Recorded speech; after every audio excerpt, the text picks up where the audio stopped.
भाजक्या पोह्यांपासून शक्यतो आपण चिवडाच बनवतो, पण आज मी खूप छान अशी वेगळ्या पद्धतीची रेसिपी तुम्हाला बनवून दाखवणार आहे, जी की कधीच तुम्ही यापूर्वी बनवलीसुद्धा नसेल आणि पाहिलीसुद्धा नसेल. चला तर मग पटकन वेळ न लावता याची रेसिपी पाहूयात. यासाठी एक वाटी भरून मी इथे भाजके पोहे घेतलेले आहेत.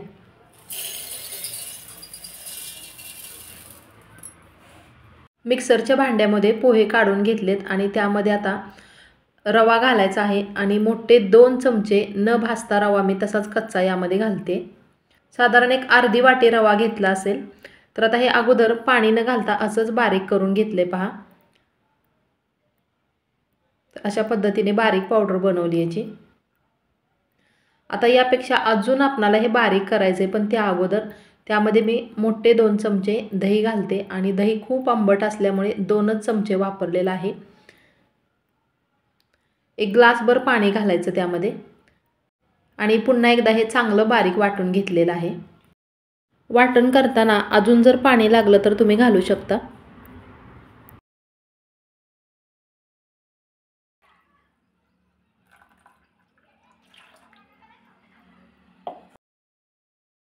अजून थोडंसं पाणी यामध्ये मी ॲड केले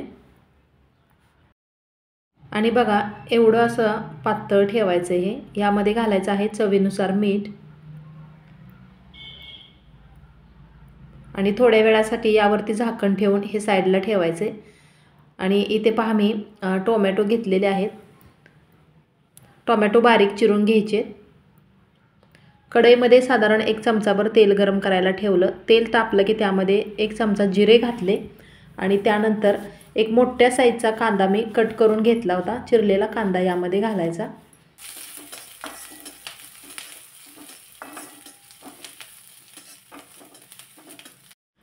थोडासा लालसर कलर येईपर्यंत कांदा परतून घेतलेला आहे आणि यानंतर यामध्ये चिरलेला टोमॅटो घालायचा आहे.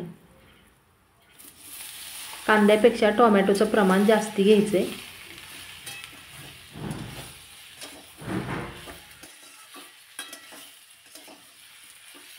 थोडा वेळ टोमॅटो परतून घेतल्यानंतर इथे पहा मी 3-4 सुक्या मिरच्या घेतलेल्या आहेत आणि यामध्ये सुक्याच मिरच्या वापरायच्या, हिरवी मिरची वापरायची नाही, कारण सुक्या लाल मिरच्याची एक वेगळीच चव यामध्ये उतरते. त्यामुळे इथे लाल मिरच्याच वापरायच्या आहेत. त्यानंतर पहा चवीनुसार घालायचं आहे मीठ. मीठ घातलं की पटकन टोमॅटो सॉफ्ट होतं, व्यवस्थित चांगलं ते शिजलं जातं. आणि अजून ह्यामध्ये बरेचसे महत्त्वाचे घटक घालायचे आहेत.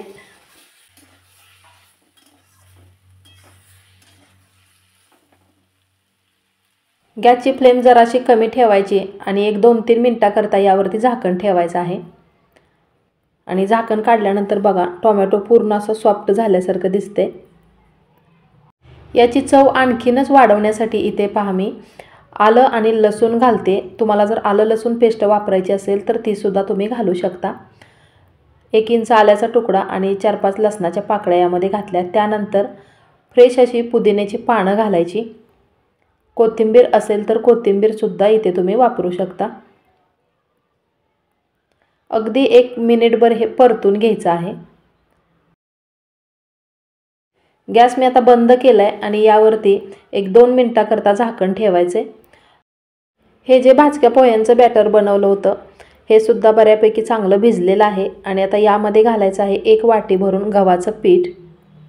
गव्हाचं पीठ किंवा तांदळाचं पीठ दोन्ही पिठापैकी कोणतंही पीठ तुम्ही वापरू शकता. व्यवस्थित चांगलं हे मिक्स करून घ्यायचं आहे. याच्या गुठळ्या वगैरे ज्या झालेल्या आहेत त्या सगळ्या अशा फोडून एकदम स्मूथ असं बॅटर बनवून घ्यायचं आहे. आता यामध्ये मी अजून थोडंसं दही घालते आणि पुन्हा एकदा हे चांगलं मिक्स करून घ्यायचं आहे.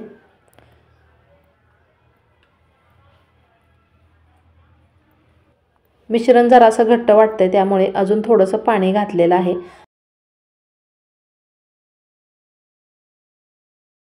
तोपर्यंत टोमॅटोसुद्धा बऱ्यापैकी थंड झालेला आहे. एका ताटामध्ये काढून घेते आता हे.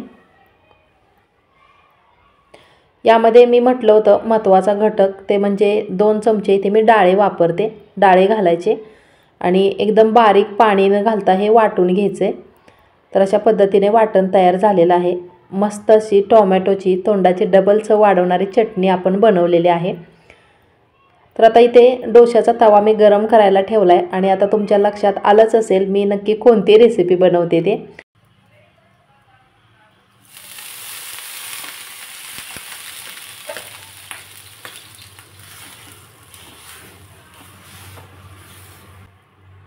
तवा गरम झाल्यानंतर अगोदर थोडंसं त्यावरती तेल पसरून घेतलेलं आहे आणि त्यानंतर त्यावरती पाणी शिंपडले मी। तर हे असं करण्यामागचं कारण की बऱ्याचदा काय होतं की आपण जेव्हा डोसे बनवतो तेव्हा ते व्यवस्थित होत नाहीत आपणाला पाहिजे तसे। मग काय करायचं, तव्यावरती असं थोडंसं तेल पसरून पाणी शिंपडून तवा एखाद्या सुती कपड्याने पुसून घ्यायचा, म्हणजे तव्याचं टेम्परेचर पण कमी होतं आणि मस्त असे आपणाला पाहिजे तसे एकदम पातळ जाळीदार डोसे आपण बनवू शकतो। बघा, नक्की ही ट्रिक तुम्ही वापरून बघा, खूप छान डोसे होतात। एकदम मस्त असा छान पातळ पेपर डोसा झाल्यासारखं झालेला आहे। मस्त असा छान असा खरपूस कलर येईपर्यंत डोसा मी भाजून घेतला आणि पुन्हा एकदा अजून एक डोसा मी तुम्हाला दाखवते। याला पहा, जाळी किती छान सुटते ते।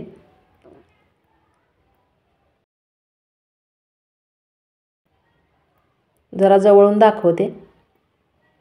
खूप म्हणजे खूप कमी वेळात पटकन होणारी रेसिपी आहे आणि बऱ्याचदा काय होतं की डोसे तर खायची खूप इच्छा झालेली असते आणि आपण पीठ वगैरे भिजवून तयार केलेलं नसतं। अशा वेळेला अशा मुरमुऱ्यापासून किंवा भाजक्या पोह्यापासून तुम्ही मस्त असा कुरकुरीत डोसा नक्कीच बनवू शकता।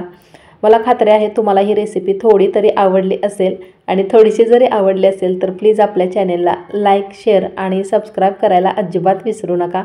मस्त असे गरमागरम डोसे बनवलेले आहेत आणि त्यासोबत झटपट अशी पौष्टिक टोमॅटोची चटणी।